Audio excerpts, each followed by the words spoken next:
बहुत बहुत पुरस्कार दिया मैं भी इनको शुक्रिया अदा करती हूँ और क्या कहती हूँ दिल के बाद दिल में ना रखो यही पर तो कोहे का मौका बा सही में और जो हमारे माननीय काजल सिंह यहाँ पर बैठे हैं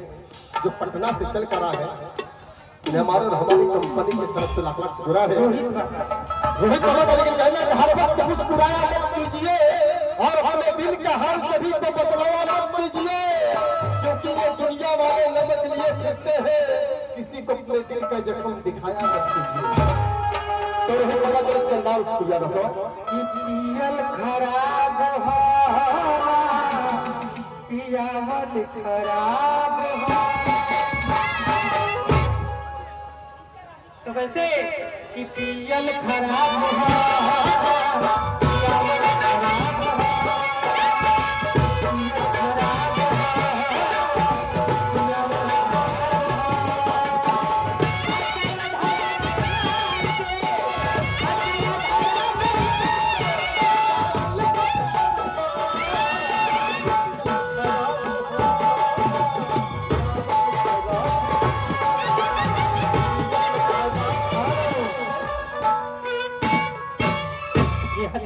शत्रुघ्न जी के ये भाई जी बहुत सब कुछ मैं भी इनको नमस्कार करती हूँ और क्या करती हूँ और जो उनका कहना है जी रोहित बाबा बोलिए क्या सबको मिला के पीते हैं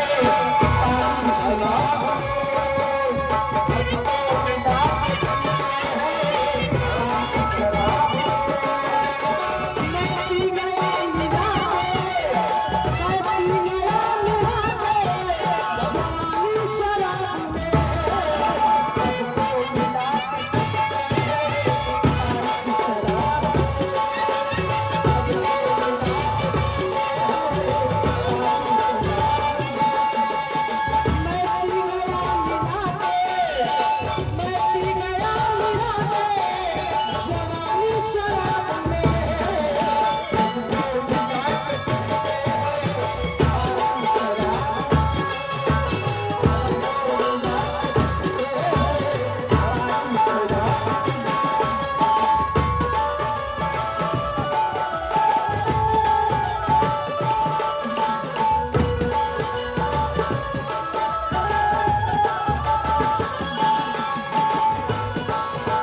तो मैं पी गया मिलाते जवानी शराब में बहुत सारा पुरस्कार जो हमारे प्रोपर्टी डीलर और गार्जियन लोगों की तरफ से आया है